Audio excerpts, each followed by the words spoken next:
ठीक है, तो ये क्लास 12th के लिए है, जो हमारा इलेक्ट्रोकेमिस्ट्री पार्ट चल रहा था। ठीक है, हमने क्या सीखा था नॉन स्टिक क्वेश्चन से कि हम ईएमएफ कैसे निकालते हैं ना। अगर आपका कोई सेल है, आप कौन से सेल्स पढ़ रहे थे, इलेक्ट्रोकेमिकल सेल पढ़ रहे थे, जिसमें हम क्या करते थे, केमिकल रिएक्शन की से जो एनर्जी रिलीज होती थी हम उसको काय में यूज करते थे, हमारी इलेक्ट्रिकल एनर्जी में कन्वर्ट करके हमारे पर्पसेस के लिए हम उसको यूज करते थे। ठीक है, मतलब हमको कुछ ना कुछ उसमें से क्या मिलेगी, इलेक्ट्रिकल एनर्जी मिलेगी। ठीक, अब हमको उसमें आगे देखना है कि सेल्स के टाइप्स क्या होते हैं। मैंने पहले भी बताया था कि हमने खाली अभी तक एक ही सेल पढ़ा है, दैट इज डेनियल्सन, है ना, जिसमें हम जिंक और कॉपर का कॉम्बिनेशन लेते थे, सॉल्ट ब्रिज लगवाते थे और पूरा ऐसा तैयार कर देते थे सेल आपका। ठीक है, इसके अलावा भी मतलब आप सिर्फ केमिकल को चेंज कर देंगे तो सेल का टाइप चेंज नहीं हो जाएगा, वो गैल्वेनिक सेल ही रहेगा।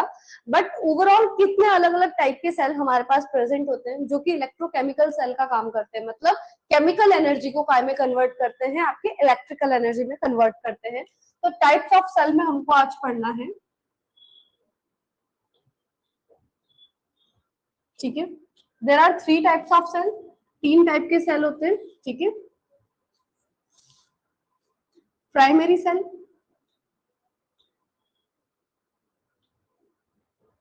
सेकेंडरी सेल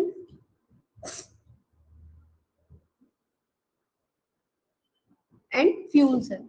ठीक है, ये 3 टाइप के हमारे पास सेल्स प्रेजेंट होते हैं। ठीक है, अब ये 3 अलग अलग इसलिए है, प्राइमरी सेल देखो ऐसे सेल होते हैं जो हमने अभी तक पढ़े, ये खाली कब तक काम करेंगे, जब तक आपके पास वो केमिकल प्रेजेंट है। हमको पता है जैसे जैसे रेडॉक्स रिएक्शन होती जाएगी, हमारा जो केमिकल है वो कंज्यूम होता जाएगा, और जैसे ही आपका केमिकल सारा कंज्यूम हो जाता है, रिएक्शन होना स्टॉप हो जाएगी और आपका सेल जो है वो काम करना बंद कर देगा।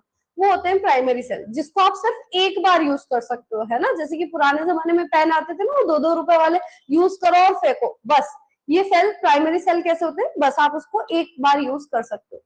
सेकेंडरी सेल वो सेल होते हैं जिसको आप रिचार्ज कर सकते हो, है ना, एक बार आपका अगर मान लो सेल पूरा यूज हो जाता है, मतलब उसका सारा जो केमिकल है वो कंज्यूम हो जाता है, आप उसको फिर से रिचार्ज कर सकते हो और वो सेल फिर से काम करना शुरू कर देगा। तो रिचार्जेबल सेल जितने भी होते हैं, रीयूजेबल सेल हम बोल सकते हैं, उनको हम सेकेंडरी सेल बोलते हैं। एंड थर्ड आर आपके जो फ्यूल सेल होते हैं, जिसको आप फ्यूल्स है, फ्यूल्स आपको पता होगा आई होप क्या होता है फ्यूल्स, है ना, फ्यूल्स की रिएक्शन करवा के मीथेन वगैरह जितने भी फ्यूल्स आपके प्रेजेंट होते हैं, उन फ्यूल्स, क्योंकि फ्यूल्स में जितनी भी रिएक्शन होती है वो भी रेडॉक्स, अगर आप फ्यूल्स को जलाते हो, पेट्रोल वगैरह किसी भी फ्यूल को आप जलाते हो, तो वहां से भी जो रिएक्शन होती है वो रेडॉक्स रिएक्शन होती है। और हमको पता है कि जब भी रेडॉक्स रिएक्शन होगी तो इलेक्ट्रॉन के ट्रांसफर में हमको एनर्जी मिलती है, और उस एनर्जी को आप काय में कन्वर्ट कर लेते हो, आपकी इलेक्ट्रिकल एनर्जी में कन्वर्ट कर सकते हो। तो these are 3 types of cell. ठीक है, अब प्राइमरी सेल में हमको कौन कौन से, एक तो हमने गैल्वेनिक सेल हमने ऑलरेडी पढ़ रखा है। ठीक है, उसके अलावा इसमें 2 टाइप्स के सेल हमको पढ़ने हैं, एक होता है ड्राई सेल, ठीक है, और एक होता है मर्क्यूरी सेल। ठीक है,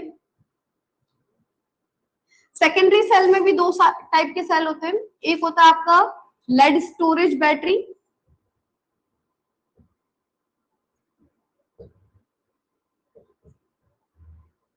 और एक होती है निकल कैडमियम, निकल कैडमियम।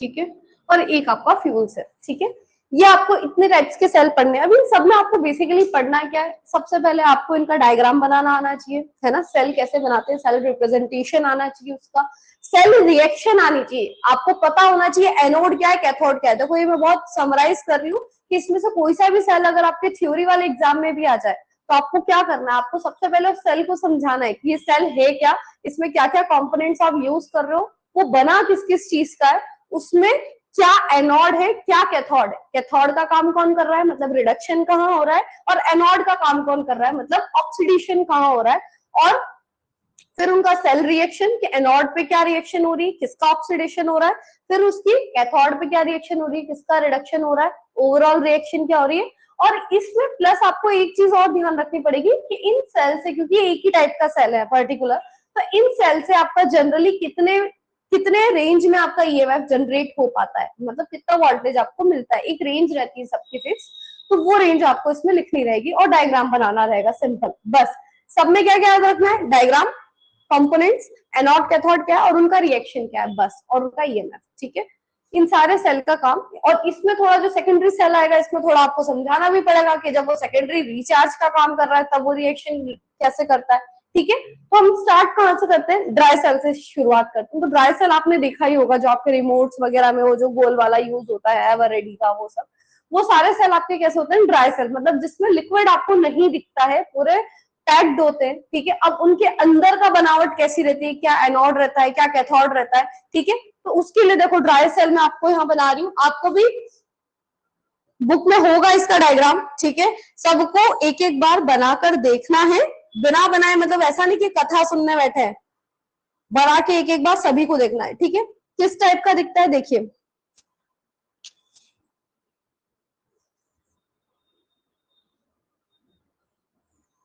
ठीक है। ये सिलेंडर जैसा बड़ा बना रही हूँ उसको, जिस आपको उसका अंदर का स्ट्रक्चर भी समझ में आ जाए, जिससे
देखो ड्राई सेल का एक और नाम होता है लेक्लांचे सेल, ठीक है, याद रखना है, लेक्लांचे, लेक्लांचे सेल, ठीक है।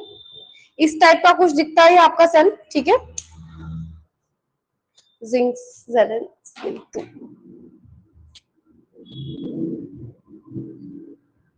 देखो इस टाइप का ये सेल आपका दिखता है, ठीक है। इसमें क्या रहता है, सबसे पहले कि जो अंदर की एक कार्बन की रॉड लगी रहती है, कार्बन की रॉड इलेक्ट्रोड का काम कर रही है बेसिकली, ठीक है। उसके बाद जो इधर है, इधर भरा हुआ रहता है आपका पेस्ट, किसका, मैग्नीशियम ऑक्साइड प्लस कार्बन का, ग्रेफाइट का यहाँ पे मिक्सचर भरा रहता है। और बाहर जो ये पूरा जो आपका सेल है, ये किसका बना रहता है, कंटेनर जिंक का बना रहता है, ठीक है। तो आपका जो जिंक का कंटेनर है, ये किसका काम करता है, आपका एनोड का, आपको पता है जिंक ऑक्सीडेशन करता है, ठीक है। अब जिंक जो ऑक्सीडेशन करके 2 इलेक्ट्रॉन्स लूज करेगा, उसको एक्सेप्ट कौन करता है, यहाँ पे MnO2 जो प्रेजेंट रहता है, ये आपका MnO2 और ग्रेफाइट का जो मिक्सचर रहता है कार्बन का, ये आपका काम करता है किसका, कैथोड का। और हमको पता है एनोड कैथोड के बीच में हमको एक इलेक्ट्रोलाइट का पेस्ट डालना रहता है, जो कि आपका सॉल्ट ब्रिज का काम करता है। तो उसमें हम जो पेस्ट भरते हैं वो काय का भरते हैं, अमोनियम क्लोराइड और जिंक क्लोराइड का पेस्ट भर देते हैं, ठीक है। ये पूरा कंटेनर आपका नेगेटिव सेल का काम करता है, और एक अंदर जो ग्रेफाइट की रॉड लगी रहेगी जहां पर आपका रिडक्शन हो रहा है, वो आपका पॉजिटिव सेल का काम करता है, ठीक है। इस टाइप से आपका इसका पूरा मैन्युफैक्चर हो जाता है, ठीक है। अब आपको 2 रिएक्शंस लिखनी है कि एनोड पे क्या रिएक्शन हो रही है और कैथोड पे क्या रिएक्शन हो रही है। तो एट एनोड, एनोड पे कौन आपका ऑक्सीडेशन कर रहा है, जिंक ऑक्सीडेशन कर रहा है। तो जिंक जो आपका सॉलिड स्टेट में है, ये क्या करेगा, Zn2 पॉजिटिव में कन्वर्ट हो जाएगा और 2 इलेक्ट्रॉन्स डोनेट करेगा। एनोड पे क्या हो रहा है आपका, ऑक्सीडेशन, ठीक है। फिर उसके बाद कैथोड, और ये एक्वस में इसकी स्टेट लिखना जरूरी है ना, एक्वस में कन्वर्ट हो गया, ठीक है। अब कैथोड पे क्या होगा, कैथोड पे आपका जो MnO2 प्रेजेंट है ना, MnO2,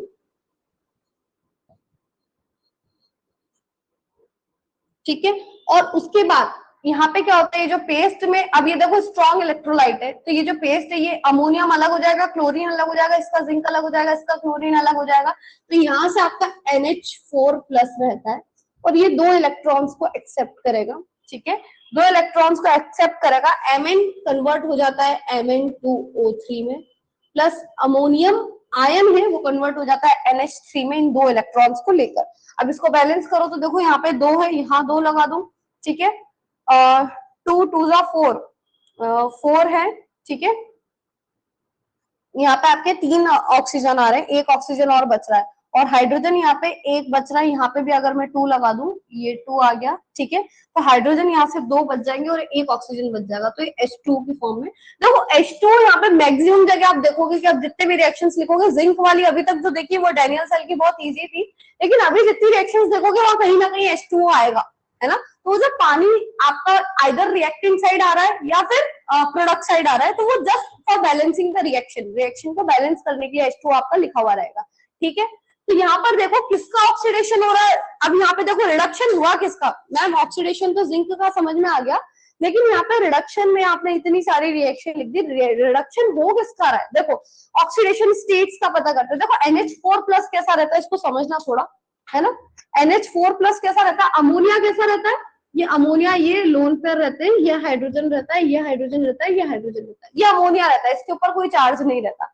लेकिन जब इस लोन पेयर को हटाकर यहाँ पर एक H प्लस जुड़ जाता है, ठीक है, तो इसको आप अमोनियम आयन कहते हो। ठीक है, लेकिन यहाँ पर नाइट्रोजन के ऊपर कोई चार्ज नहीं है, यहाँ पे अमोनिया में भी इसकी ऑक्सीडेशन स्टेट वही थी और अमोनियम में भी इसकी ऑक्सीडेशन स्टेट वही है, जस्ट एक H प्लस आयन इससे आगे जुड़ गया। ठीक है, तो यहाँ पर अमोनिया का कुछ नहीं ऑक्सीडेशन स्टेट में चेंज हो रहा है। और अगर आप यहाँ पर देखो तो ऑक्सीजन के एक के ऊपर -2 चार्ज रहता है, तो यहाँ पे 2 ऑक्सीजन है, मतलब कितना चार्ज है, -4 का चार्ज है, और मतलब मैग्नीशियम पे कितना चार्ज है, +4 का, बैलेंस करने के लिए, तो इसकी ऑक्सीडेशन स्टेट कितनी है, +4। लेकिन जब आप यहाँ से यहाँ जाओगे तो इसकी ऑक्सीडेशन स्टेट आपको अगर निकालने नहीं आती किसी भी डी ब्लॉक वाले की, क्या लिखा है ये मैंने, Mn2O3। ठीक है, अगर रिएक्शन दिख रही होगी, वैसे तो अगर नहीं दिख रही होगी तो आप उसमें कर लेना, एक बार बुक में चेक कर लेना। ठीक है, तो Mn2O3 की ऑक्सीडेशन स्टेट कैसे चेक करते हो, मान लो आपको मैग्नीज की, ऑक्सीजन का तो पता है ना -2 चार्ज होता है, ऑक्सीडेशन स्टेट किसकी देखनी है आपको, Mn की देखनी है, तो कितने मैग्नीशियम प्रेजेंट है, 2। देखो आप आगे वाले को मत काउंट करना, इधर जो 2 लिखे हुए रहते हैं, ये जस्ट स्टोइकियोमेट्री है, आपको ये देखना है फॉर्मूले में कितने मैग्नीज है। देखो 2 मैग्नीज है, आपको इसकी ऑक्सीडेशन स्टेट नहीं पता तो मैंने X ले ली, प्लस 3 ऑक्सीजन है और हर एक ऑक्सीजन की ऑक्सीडेशन स्टेट -2 होती है। ओवरऑल मॉलिक्यूल पे कोई चार्ज है क्या, नहीं चार्ज है, मतलब 0। अब ये तो एक आपकी नॉर्मल इक्वेशन बन गई, इसको सॉल्व कर लो। 2x यहाँ पे क्या आएगा, -6 इज इक्वल टू 0, 2x -6 उधर जाएगा, +6 हो जाएगा, x की वैल्यू क्या आ गई, +3 आ गई। ठीक है, क्या आ गई, x की वैल्यू +3 आ गई। तो देखो यहाँ पे इसकी ऑक्सीडेशन स्टेट क्या थी, +4 थी, लेकिन अब यहाँ पे इसकी ऑक्सीडेशन स्टेट क्या हो गई, +3 हो गई, मतलब +4 से +3। तो मैंने बताया था कि जब भी पॉजिटिव चार्ज कम होता है, मतलब उसने एक इलेक्ट्रॉन को एक्सेप्ट करा है वो +3 में जाने के लिए। अब ऐसे यहाँ पे 2 मैग्नीज है ना, तो 2 ने एक इलेक्ट्रॉन्स को एक्सेप्ट किया होगा, क्योंकि ओवरऑल आपको बैलेंस करनी है ना, जिंक ने 2 इलेक्ट्रॉन दे दिए, तो 2 मैग्नीज ने एक इलेक्ट्रॉन लेकर +4 से काय में चले गए, +3 में, मतलब रिडक्शन एक्चुअल में हो किसका रहा, मैग्नीज का हो रहा है रिडक्शन। ठीक है, ये जो आसपास कार्बन का पेस्ट, ग्रेफाइट, ये सब जो है ये जस्ट सपोर्टिंग एजेंट है, ये सब है ना, हो किसका रहा है रिडक्शन, मैग्नीज का हो रहा है। यहाँ तक क्लियर, ये दोनों रिएक्शन क्लियर। देखो रिएक्शन समझ में ना आए एक बार देख कर लिखना, फिर खुद से लिखना, देखना किसका रिडक्शन हो रहा है, किसका ऑक्सीडेशन हो रहा है, उसके बाद भी नहीं समझ में आया तो नेक्स्ट क्लास में पूछ लेना। ठीक है, तो इस तरीके से आपका ड्राई सेल या लैक्रांज सेल पूरा काम करता है। और इसका जो सेल वोल्टेज है, इससे आपको जो सेल पोटेंशियल मिलता है वो अराउंड 1.25 समथिंग मिलता है, 1. सेकेंड एग्जैक्ट वैल्यू में बता देती हूँ आपको। इससे जो आपको सेल पोटेंशियल मिलता है, हाँ, जो ईएमएफ इस सेल का होता है वो अराउंड 1.25 से लेकर 1.5 वोल्ट की रेंज में आपको मिल जाता है, मतलब जितना अच्छा वर्क करेगा मिनिमम लगभग इस रेंज में आपको उसका ईएमएफ जनरेट करके दे देता है, ये जो ड्राई सेल है।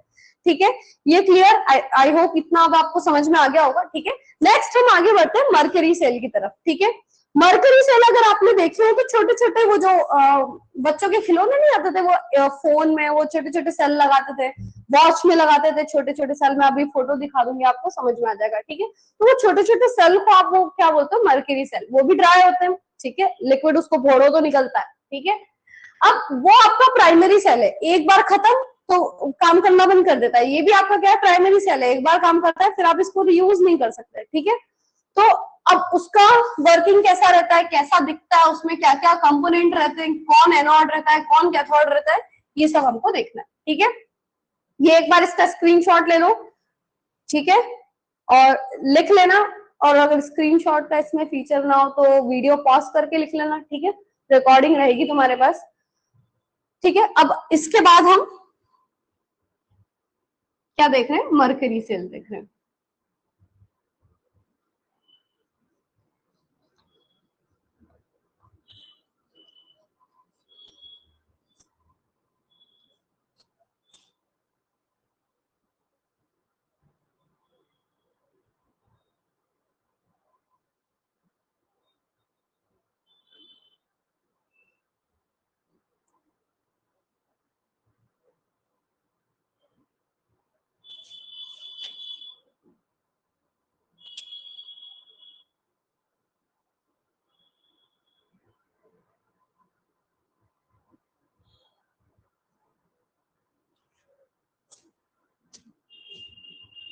देखो ऐसा गोल सा रहता है ये सेल,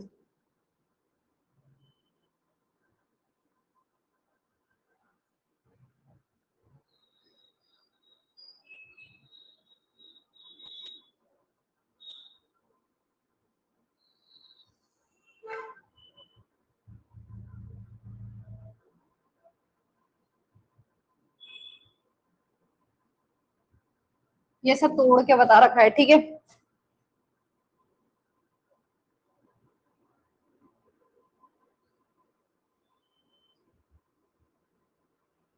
ठीक है, अब इसको देखो अच्छे से, इसमें बनाया नहीं है मैंने, इस टाइप से तुम देखना इसको, ये इस टाइप का दिखता है ना, वो छोटा छोटा जो ऐसा सेल आता है इस टाइप का दिखता है ये, ठीक है। तो इसमें ये एनोड का काम करता है, देखो जो सबसे ऊपर ये वाला रहता है, ये एनोड का काम करता है, और नीचे वाला ये कंटेनर कैथोड का काम करता है, ठीक है। और इसमें बीच में एक सेपरेटर रहता है, सेपरेटर मतलब वही इलेक्ट्रोलाइट का लिक्विड, एक क्या रहता है, सेपरेटर रहता है, ठीक है। इसको अच्छे से बनाना अपनी कॉपी में, मेरी ड्राइंग पे मत जाना, ठीक है। तो इसमें देखो जो एनोड का काम करता है वो रहता है आपका जिंक अमलगम का पेस्ट, जिंक Hg अमलगम, ठीक है, मर्क्यूरी, ठीक है। और आपका जो कैथोड रहता है वो आपका पेस्ट रहता है, किसका, paste of HgO plus carbon, ठीक है, मर्क्यूरी ऑक्साइड और कार्बन का पेस्ट रहता है, ठीक है। और सेपरेटर जो इलेक्ट्रोलाइट रहता है वो क्या रहता है, एक प्लेट रहती है, moist plate of KOH plus then zinc oxide, ठीक है। तो ये आपके ये सारी चीजें इसमें रहती है। अब आपकी एनोड पे क्या रिएक्शन हो रही है और कैथोड की क्या रिएक्शन हो रही है, ठीक है। अब एनोड पे आपका क्या प्रेजेंट है, जिंक प्रेजेंट है ना, मर्क्यूरी के साथ प्रेजेंट है। पर होगा क्या, जिंक का क्या होता है, ऑक्सीडेशन होता है और जिंक Zn2 पॉजिटिव में कन्वर्ट हो जाता है। अब देखो इसको इनने क्या लिखा है, अब ये पेस्ट है, एक्वस स्टेट में प्रेजेंट है, मतलब यहाँ पे कहीं ना कहीं वाटर भी प्रेजेंट होगा, ठीक है। अब ये क्या करता है, वाटर के सिर्फ कौन सा आयन से काम लेता है, हाइड्रोक्साइड आयन से, OH नेगेटिव से काम लेता है, ठीक है। अब ये जिंक चेंज हो जाएगा काय में, जिंक 2 प्लस में। तो देखो जिंक 2 प्लस में चेंज होगा तो वो काय से जुड़ जाएगा, 2 माइनस वाले ऑक्सीजन। अब तुम बोलोगे भाई यहाँ पे भी जिंक की था, यहाँ पे भी जिंक, ऑक्सीडेशन कैसा हुआ, जिंक चेंज हो रहा है Zn2 प्लस में, तो ऑक्सीजन 2 माइनस वहीं कहीं होगा, वो उससे जुड़ भी सकता है ना एक्वस स्टेट में। अब मैंने वहां पे भी बताया था कि Zn2 प्लस में चेंज हो रहा है, वो जिंक सल्फेट में जा रहा है ना, नीचे जाके इलेक्ट्रोलाइट जिंक सल्फेट सॉल्यूशन बना लेता है। तो ऐसे ही यहाँ पे जो जिंक है वो जिंक ऑक्साइड बना लेता है, ठीक है। और कितने, अब यहाँ पे देखो इसको बैलेंस करने के लिए 2 हाइड्रोक्साइड आयंस लिए, ठीक है, तो एक इधर चला गया और बाकी वाटर मॉलिक्यूल यहाँ से रिलीज हो जाएगा, ठीक है, और 2 इलेक्ट्रॉन्स क्योंकि इसमें 2 इलेक्ट्रॉन्स दिए ना, वो 2 इलेक्ट्रॉन्स अभी यहाँ घूम रहे हैं, ठीक है। अब कैथोड पे क्या होगा, यही 2 इलेक्ट्रॉन्स को कौन एक्सेप्ट करेगा कैथोड पे, जो मर्क्यूरी ऑक्साइड का पेस्ट प्रेजेंट है आपका, HgO का जो पेस्ट है ना, वो क्या करेगा, वाटर है साथ में, ये 2 इलेक्ट्रॉन्स को एक्सेप्ट करके काय में कन्वर्ट हो जाएगा, सिर्फ Hg मर्क्यूरी जो कि क्या होता है, लिक्विड रहता है, और 2 हाइड्रोक्साइड आयन को रिलीज कर देगा, बैलेंस्ड रिएक्शन, ठीक है। अब यहाँ से पूरी ओवरऑल नेट रिएक्शन देख लेना। तो यहाँ पे देखो किसका रिडक्शन हुआ, मरकरी की यहाँ पे ऑक्सीडेशन स्टेट देखो तो यहाँ पे +2 है, ऑक्सीजन की -2 है, यहाँ पे देख लो तो 0, तो +2 से वो 0 में चला गया, दैट मीन्स इसका क्या हो रहा है, यहाँ पे इसकी 0 है, यहाँ पे इसकी क्या है +2 है, ये क्या हो रहा है, ऑक्सीडाइज हो रहा है, और ये क्या हो रहा है, रिड्यूस हो रहा है, ठीक है। अब नेट रिएक्शन अगर इसकी टोटल ओवरऑल रिएक्शन देखो, तो देखो H2O से H2O कट गया, ये 2 इलेक्ट्रॉन से 2 इलेक्ट्रॉन्स कट गए, ये 2OH माइनस से 2OH माइनस कट गए, मतलब ओवरऑल हो क्या रहा है, ये जिंक जो है सॉलिड स्टेट वाला, ठीक है, प्लस HgO है, ये कन्वर्ट हो रहा है Hg लिक्विड में प्लस जिंक ऑक्साइड, ये आपकी ओवरऑल रिएक्शन, ठीक है। तो इससे जो आपका सेल पोटेंशियल जनरेट होता है इस वाले सेल से,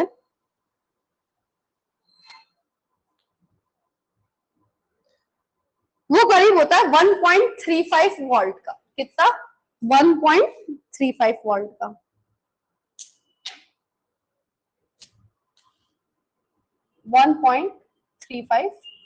वोल्ट का यहाँ पे पोटेंशियल जनरेट हो जाता है आपका, ठीक है। ये प्राइमरी सेल क्लियर है, ठीक है। उसके बाद आते हैं सेकेंडरी सेल। सेकेंडरी सेल में हमको खाली एक ये लेड स्टोरेज वाला ही पढ़ना है, ठीक है, यही इंपॉर्टेंट है। ये बिगाड़ दूं, स्क्रीनशॉट ले लेना, ठीक है।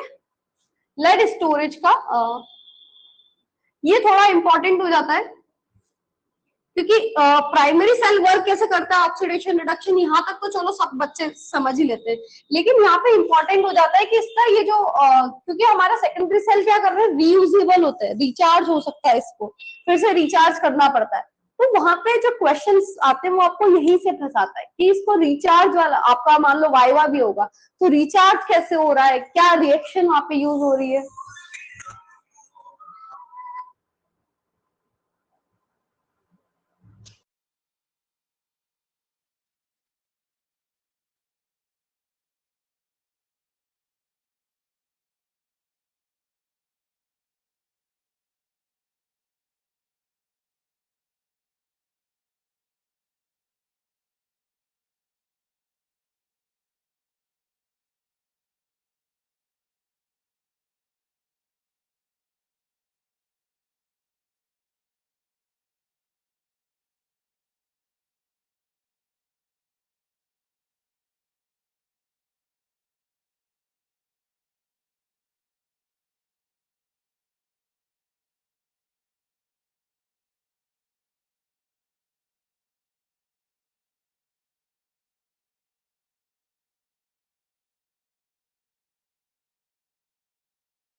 ठीक है, तो अभी हमको पढ़ना है lead storage batteries. Lead storage, lead मतलब पता है पीवी, जो लेड होता है, आपने अगर वो याद कर रखा होगा, पीरियोडिक टेबल को थोड़ा बहुत भी देखा होगा, वहां पर सुना होगा लेड पीवी जो आता है आपका, ठीक है। तो अब इसका देखो कैसा कंस्ट्रक्शन देखते हैं कि पहले दिखता कैसा है।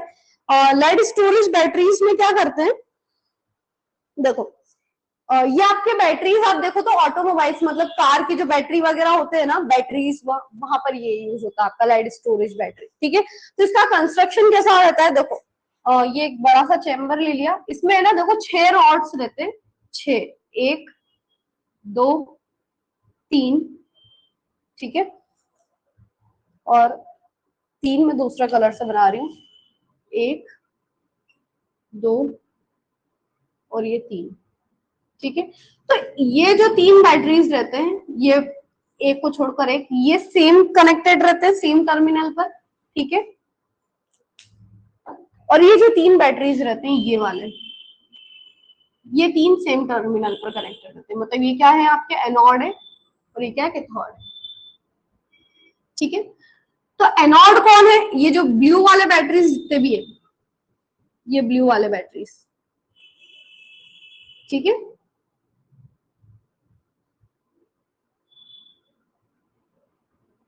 और ये सब कैसे लगाए हुए हैं मैंने,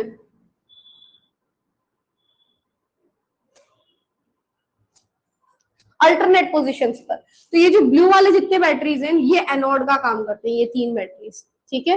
ये काय के होते हैं एनोड, अब लेड नाम ही दे रखा है उसमें, और मेटल का ही ऑक्सीडेशन होता है, ठीक है। तो ये आपके लेड के बनते हैं, ये होते हैं आपके क्या, एनोड का काम करते हैं, ऑक्सीडेशन दिखाएंगे। और ये जो आपके तीन है बाकी के जो आपका रिडक्शन दिखाने वाले हैं ये रॉड्स, ये होता है PbO2 lead oxide plus lead, lead supported lead oxide, ठीक है। ये आपका यहाँ पे क्या होगा, रिडक्शन होगा, ये तीन बैटरी इसमें रहता है।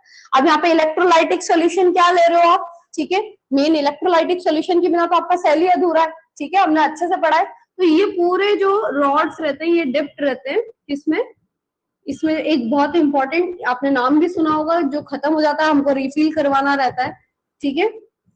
नॉर्मल भाषा में लोग बाग क्या बोलते थे, बैटरी का पानी, वो पानी नहीं होता, क्या होता है, वो एसिड होता है। कौन सा एसिड रहता है, H2SO4, इसका बहुत इंपॉर्टेंट रोल रहता है यहाँ पर, ठीक है। H2SO4 यहाँ पर क्या काम करता है, और इसका कंसंट्रेशन भी याद रखना आपको, 38% कंसंट्रेशन वाला यूज करते हैं हम यहाँ पे, ठीक है। H2SO4 काय का काम करता है यहाँ पे, इलेक्ट्रोलाइट का काम करता है, ठीक है। अब इसके सेल रिएक्शंस बहुत इंपॉर्टेंट हो जाते हैं कि क्या हो रहा है यहाँ पर, ठीक है। तो देखो एक रिएक्शन होगा आपका एट एनोड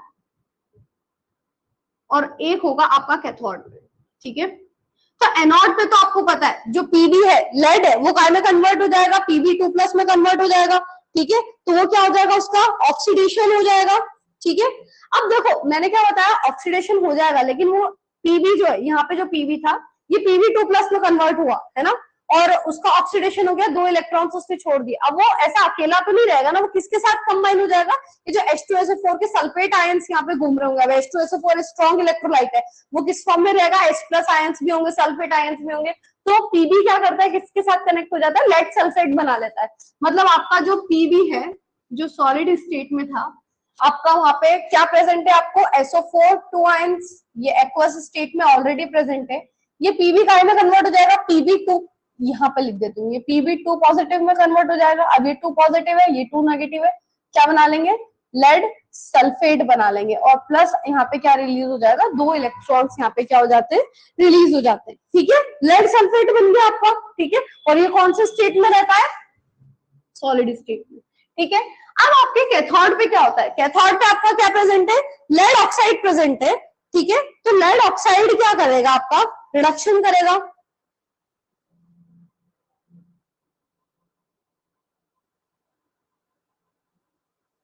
अब लेड ऑक्साइड में रिडक्शन करेगा कौन, देखो यहाँ पे H+ अब आपके बेचारे घूम रहे, जो जो सल्फेट आयंस H+ को छोड़ के चले गए, वो उससे कनेक्ट होने गए ना, लेड से कनेक्ट होने, तो H+ तो बेचारे अभी भी खाली घूम रहे, तो वो H+ आपके क्या दिखाते हैं, आपके रिडक्शन दिखाते हैं, है ना।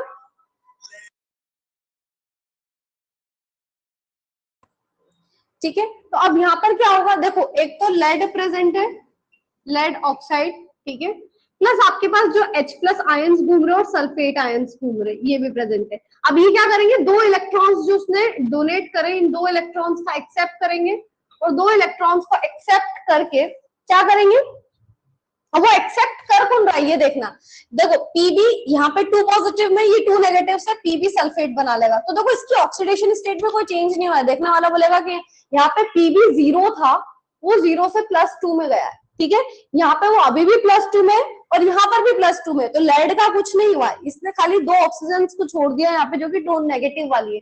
ये जो H+ घूम रहे हैं यहाँ पे, ये H+ इन 2 इलेक्ट्रॉन्स को लेकर काय में कन्वर्ट हो जाएंगे, नॉर्मल H2, ठीक है। तो आपके पास एक 2 हाइड्रोजन रहेंगे तो 2 H2 बनेंगे, ऐसे 4 हाइड्रोजन रहेंगे तो क्या बन जाएंगे, 2 H2 बन जाएंगे, और यहाँ से जो 2 ऑक्सीजन निकला है वो वाटर के फॉर्म में निकल जाएगा, ठीक है।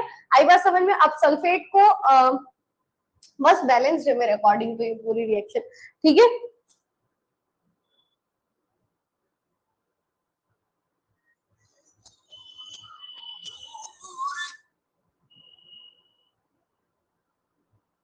हेलो, जी मैम, ठीक है। तो अब इसकी नेट रिएक्शन लिखनी है आपको, तो नेट रिएक्शन में आप क्या लिखेंगे, ओवरऑल रिएक्शन में देखिए यहाँ से दो इलेक्ट्रॉन्स कैंसिल हो गए आपके, ठीक है, और बस और कुछ कैंसिल नहीं हो रहा है, तो यहाँ पे आएगा पीबी सॉलिड स्टेट में, PbO2 और 2 सल्फेट आयंस और 4H प्लस, जो कि क्या बना रहे हैं, 2PbSO4 बना रहे हैं, प्लस 2H2। ये आपका ओवरऑल नेट रिएक्शन हो जाएगा, ठीक है। आई होप रिएक्शन आपको क्लियर समझ में आया होगा क्या हो रहा है, ठीक है। तो ये रहता है आपका लेड स्टोरेज बैटरी, ठीक है। ये तो अभी तक आपका क्या काम कर रहा है, इलेक्ट्रोकेमिकल सेल का काम कर रहा है, जिससे जनरली आपको क्या मिलेगा, वोल्टेज मिलेगा, ठीक है। और लगभग 12 वोल्ट का इसका रहता है ना, 2 से 12 वोल्ट का इसका लगभग रेंज रहता है, इतना आपको इससे मिल जाता है। अब आता है कि रीयूज कैसे करेंगे, ये तो नॉर्मल रिएक्शन अभी तक सब में देखते हुए आए, ठीक है। अब मान लो इसमें ये टोटली रिएक्शन देखो डिपेंड किस पे कर रहा है, सल्फेट आयंस यहाँ से कंज्यूम हो रहे हैं, मतलब आपका H2SO4 यहाँ पे यूज हो रहा है मेन, है ना, इसलिए बोलते हैं पानी खत्म हो गया, पानी भरवाना है, ठीक है। ये जो H2SO4 आपका जो इस पूरे रिएक्शंस में यूज हो रहा है, तो जैसे जैसे H2SO4 कंज्यूम होता जाएगा, क्या काम होता जाएगा उसका, उसका कंसंट्रेशन कम होता जाएगा। तो एक फिक्स लिमिट रहती है कि इस लिमिट के बाद जैसे इतना हुआ, वो ऑटोमेटिकली क्या कर देता है, अब आपको इस बैटरी को क्या करना पड़ेगा, जैसे आपकी बैटरी खत्म हो जाती है, आपको उस बैटरी को रिचार्ज करना रहता है। तो रिचार्ज करने के लिए आप क्या करते हो, ये जो टर्मिनल्स है यहाँ पे, अब आप यहाँ पे इसकी उल्टी प्रोसेस करवाते हो। मैंने क्या बोला था, एक पार्ट में तो इलेक्ट्रोकेमिकल सेल है, एक पार्ट में इलेक्ट्रोलाइटिक सेल है, मतलब अब अगर आप इसको बाहर से इलेक्ट्रिकल एनर्जी दोगे तो ये सेल उल्टा काम करेगा, इलेक्ट्रिकल एनर्जी मिलेगी, तो मैंने क्या बोला था उसमें क्या होता है, इलेक्ट्रिकल एनर्जी से हम क्या करते हैं, केमिकल रिएक्शन करवाते हैं। तो जैसे ही इनको बाहर आप जहां पे भी चार्ज करने के लिए करते क्या हो, किसी भी चीज को चार्ज करना है तो इलेक्ट्रिकल एनर्जी देते हो ना, इलेक्ट्रिसिटी देते हो। तो जैसे ही इनके रॉड्स को आप कनेक्ट करोगे, इलेक्ट्रिकल एनर्जी प्रोवाइड करवाओगे, तो वो इलेक्ट्रिकल एनर्जी क्या कर देगी, यहाँ पे रिएक्शंस जो ये सारे रिएक्शंस को रिवर्स कर देगी। तो ऑटोमेटिकली अभी क्या हो रहा है, H2SO4 कंज्यूम हो रहा है, तो जैसे ही रिएक्शंस उल्टी होने लग जाएंगी, वहां पे जो H2SO4 है वो रिलीज होने लग जाएगा, H2SO4 बनने लग जाएगा। इलेक्ट्रिकल एनर्जी की हेल्प से आपकी केमिकल रिएक्शंस होने लग जाएगी। उस टाइम पे ये सेल उल्टा काम करेगा, रिवर्स काम करेगा, और हम बोलेंगे कि ये सेल क्या हो रहा है, रिचार्ज हो रहा है ना। तो रिवर्स रिएक्शंस भी देख लेते हैं और इसके साथ ही लिखते हैं, जिससे आप दोनों को क्या कर पाए, कंपेयर कर पाए, ठीक है। तो जब आप इसको चार्ज करते हो, ये तो डिस्चार्जिंग का प्रोसेस था, अब रिचार्जिंग में क्या होगा, जो लेड सल्फेट है, PbSO4 आपका लास्ट में बना था, ये PbSO4 बन रहा था ना, ये 2 इलेक्ट्रॉन्स लेकर काय में कन्वर्ट हो जाएगा, लेड अलग हो जाएगा आपका, ठीक है।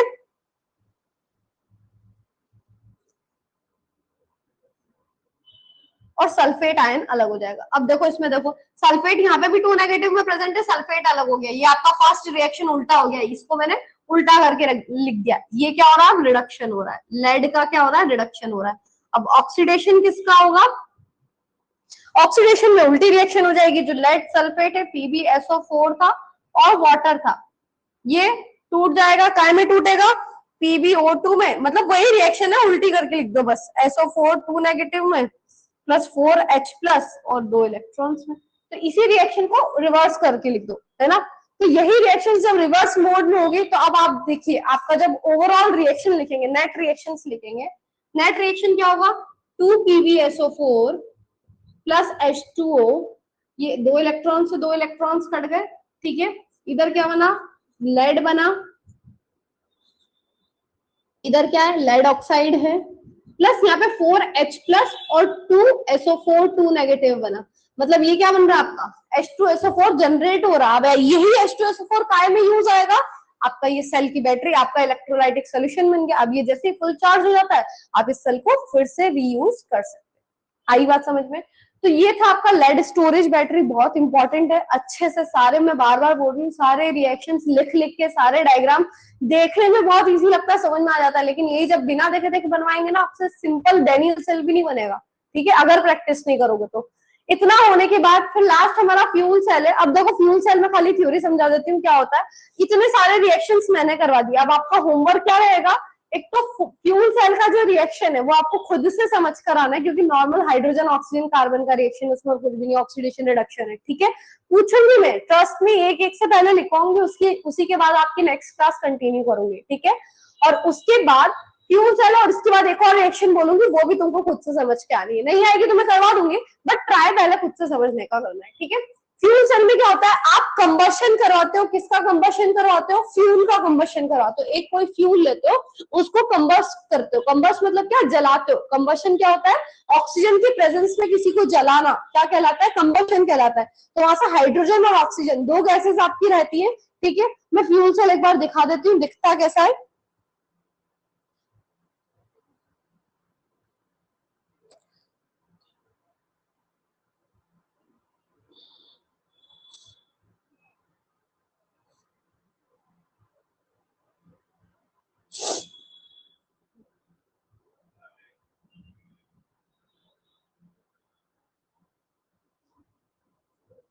ये देखिए, ये इस टाइप का आपका फ्यूल सेल रहता है, ठीक है। हाइड्रोजन और ऑक्सीजन दिख रही है आपको, ठीक है। यहाँ से फ्यूल आ रहा है, यहाँ से एयर आ रही है। एक साइड से आप क्या डाल रहे हो, फ्यूल डाल रहे हो, दूसरे साइड से आप क्या डाल रहे हो, एयर डाल रहे हो। और वो एयर मतलब ऑक्सीजन की प्रेजेंस में वो फ्यूल क्या होगा, कंबस्ट होगा, जलेगा, जिसकी वजह से क्या होगा, देखो, जिसकी वजह से क्या होगा, आपका हाइड्रोजन जो होगा वो ऑक्सीडेशन दिखाएगा, और ऑक्सीजन जो क्या है वो रिडक्शन दिखाएगा।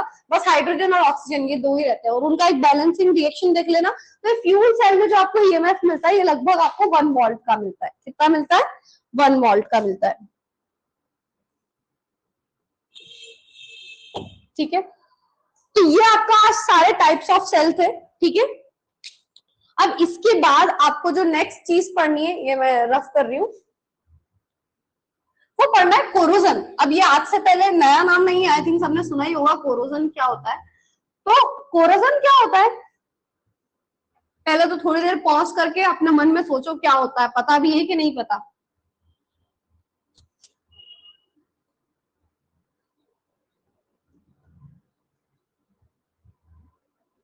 मैक्सिमम बच्चों से पूछो तो उनको खाली कोरोजन के नाम पे एक ही चीज याद होती है कि rusting of iron is a corrosion, है ना। लोहे पे जंग लगना ही कोरोजन होता है, ऐसा नहीं होता बेटा। हमारे जितने भी मेटल्स हैं, देखो जितने भी मेटल्स हैं, आपने देखा होगा मेटल्स कुछ टाइम बाद जो मोस्ट रिएक्टिव मेटल्स होते हैं, कुछ टाइम बाद क्या करते हैं, धीरे धीरे उनपे एक अलग सी लेयर लगने लग जाती है ना। मॉइस्चर की वजह से, है ना, एयर की वजह से थोड़ी थोड़ी परत जमने लग जाती है, उसको क्या कहते हैं, कोरोजन। जितने भी मेटल्स होते हैं, जैसे कि कॉपर पे देखो तो ग्रीन ग्रीन लेयर लगने लग जाती है। आपको सारे जितने भी आपके सोने चांदी के आभूषण होते हैं, ज्वेलरीज होती है, उसको क्यों बार बार क्या करना पड़ता है, आपकी चांदी भी धीरे धीरे काली पड़ने लग जाती है ना। आपको फिर से उस पर क्या करवाते हो, वो पानी, सोने का पानी चढ़वाते हो ना, क्यों, क्योंकि वो मॉइस्चर में रह रह के मेटल की क्या टेंडेंसी रहती है, ऑक्सीडेशन करने की टेंडेंसी रहती है। तो मेटल जब भी एटमोस्फेयर के कांटेक्ट में आता है वो ऑक्सीडेशन करता है। अब कोई कोई बहुत फास्ट करता है, कोई कोई थोड़ा स्लो करता है, तो ये रीजन रहता है कि corrosion is a slow process, slow reaction है, धीरे धीरे होती है, महीने लग जाते हैं, साल लग जाते हैं, ठीक है। आप देखोगे नया लोहा लाओगे, एक ही दिन में जंग नहीं लग जाती। जंग लगना कोरोजन का एक टाइप है, जंग लगना ही कोरोजन नहीं है, ठीक है। सिर्फ वही नहीं, वो खाली एग्जाम्पल हो सकता है कि लोहे पे जंग लगना। तो लोहे पे जंग एक ही दिन में नहीं लग जाती, काफी लंबा प्रोसेस रहता है। धीरे धीरे जितना वो मॉइस्चर के कांटेक्ट में आएगा, धीरे धीरे धीरे धीरे उस पर क्या लगनी शुरू हो जाती है, जंग लगनी शुरू हो जाती है, ठीक है। तो इसमें आपकी क्या रिएक्शंस रहेगी, अगर आप कोरोजन किसी भी मेटल का देखोगे, मेटल का ऑक्सीडेशन होगा, और जो इलेक्ट्रॉन्स वो दे रहा है, वो कोई ना कोई तो एटमोस्फेयर में एक्सेप्ट करने वाला बैठा होगा ना। तो इसमें क्या क्या आ जाएगा, कार्बन आ सकता है, ऑक्सीजन आ सकता है, और हाइड्रोजन आ सकता है। बेसिकली ये तीन ही चीजें आएंगी। तो इनका जो बैलेंसिंग रिएक्शन होगा आपको मिल जाएगा आपके एनसीईआरटी की बुक में, ठीक है। नहीं तो कोरोजन का नॉर्मल गूगल पे भी सर्च कर लेना, कोरोजन का जो रिएक्शन रहता है वो खुद आप बताओगे कि क्या ऑक्सीडेशन रिडक्शन किस किसका हो रहा है, और ओवरऑल रिएक्शन क्या हो रहा है।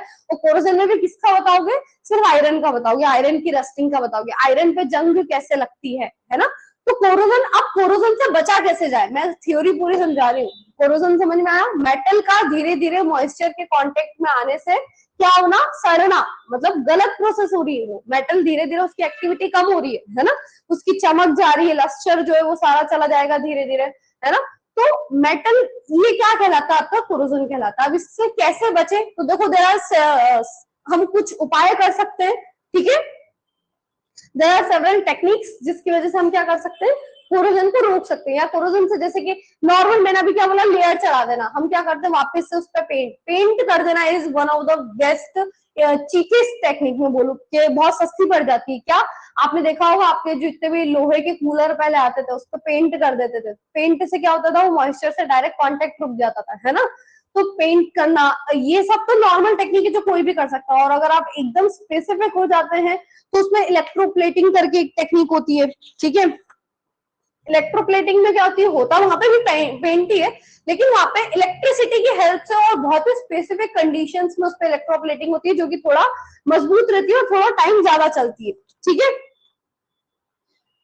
मतलब या तो आप किसी बैरियर प्रोटेक्शन से, हाँ आप अपने मेटल को क्या करो, जैसे कि आपका आयरन है, आयरन पे जंग लग रही है मॉइस्चर के कांटेक्ट में आने से, तो आप ऐसे दूसरे मेटल की वहां पर या दूसरे किसी चीज का पेंट कर दो, कोट कर दो, उसको ग्रीस कर दो ऑयल वगैरह से या किसी और चीज से, जिससे क्या हो वो आयरन डायरेक्ट मॉइस्चर के कांटेक्ट में ना आए, ठीक है। अलॉय मतलब उसका अलॉय बना दो, मतलब जितना मेटल प्योर फॉर्म में रहेगा उतना ऑक्सीडाइज करेगा, उसका मिक्स्ड फॉर्म बना दो। आपके बर्तन जितने हैं उसमें तो जंग नहीं लगती इतना इजीली, क्यों, क्योंकि वो अलॉय रहते हैं। होता स्टील है, स्टील का बनता है, आयरन का बनता है, लेकिन 100% आयरन नहीं रहता, वो कंपोजिशन रहता है अलग अलग मेटल्स का, ठीक है। उसके बाद आर्टिफिशियल एनोड, मतलब आप प्रोटेक्शन, मतलब लेयर आप इलेक्ट्रोप्लेटिंग उसमें कर सकते हो, ठीक है। तो ये आपके आज के 2 टॉपिक कंप्लीट हुए मेरी साइड से, कोरोजन की रिएक्शन और फ्यूल रिएक्शन, ये मैं नेक्स्ट टाइम पूछूंगी आपसे, ठीक है। उसके बाद हमको एक कंडक्टेंस वाला टॉपिक करना है, फिर हम वो इलेक्ट्रोलाइटिक वाला कंटिन्यू करेंगे, ठीक है। तो अगली बार आओ, ये वीडियो देख कर ही आना, अदरवाइज मत आना, ठीक है। Thank you so much.